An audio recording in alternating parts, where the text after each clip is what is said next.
Yeah, with me, I had been a fan of Tobe Hooper. Obviously, I'm a huge admirer of the Texas Chainsaw Massacre. Big fan of Poltergeist.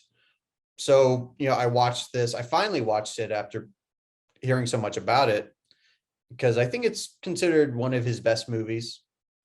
And I would have to agree. There's so much I would love to get into about this film and where it stands in his career, because I actually want to open with this question. Is Tobe Hooper underrated? 100%.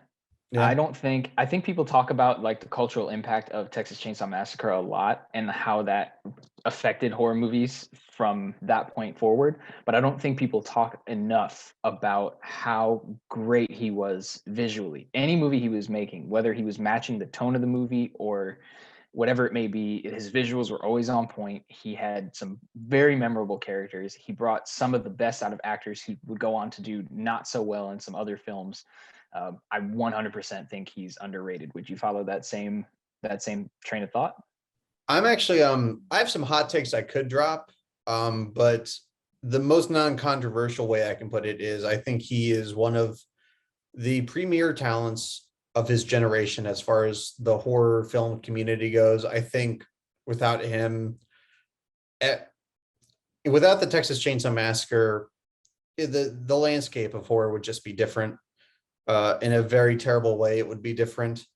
I think without Poltergeist, I think you wouldn't have movies like Insidious, or what was the Ethan Hawke movie? Was that Sinister? You know, there's a whole Yeah, Sinister. yeah, Sinister. There's several subgenres that he really helped kickstart with what I think are still like the best definitive examples. So I will completely affirm that. That being said, obviously he fell off at some point. Many people do.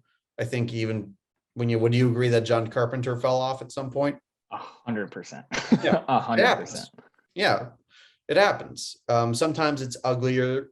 Like some cases are uglier than others, but it happens.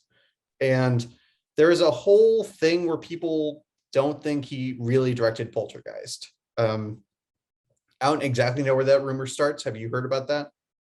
Yeah, people just I think it's one of those things where when you hold a director to one genre for so long, like I don't think the general audience really knows about some of these other films he did. In fact, when I talk to people about the Funhouse, some people look at me like I'm crazy, like they've never heard of it. So like I think when you pigeonhole somebody to one genre and then they do something that's still kind of in the same genre, but it's not the same. Maybe it's completely different stylistically or Poltergeist. When you compare Poltergeist to Texas Chainsaw Massacre, I mean, it's pretty much day and night. I think you can agree with that. I mean, they're very, very different. Versatile.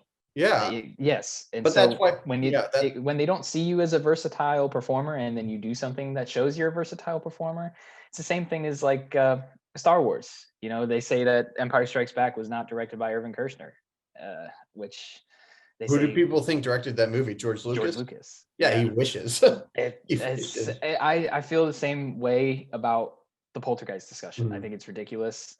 Even if it was a one-hit wonder for anybody or whatever they think it is, I would rather them think that than that they didn't direct it because you're not giving that director credit. Was it a little bit up to the production, the producing from Steven Spielberg? Maybe, but I think Yeah. he's just a great director. I Maybe. mean, saying that Steven Spielberg had creative input, I mean, it's obvious he was the producer. That's like saying George Lucas directed Raiders of the Lost Ark because he produced that movie, right?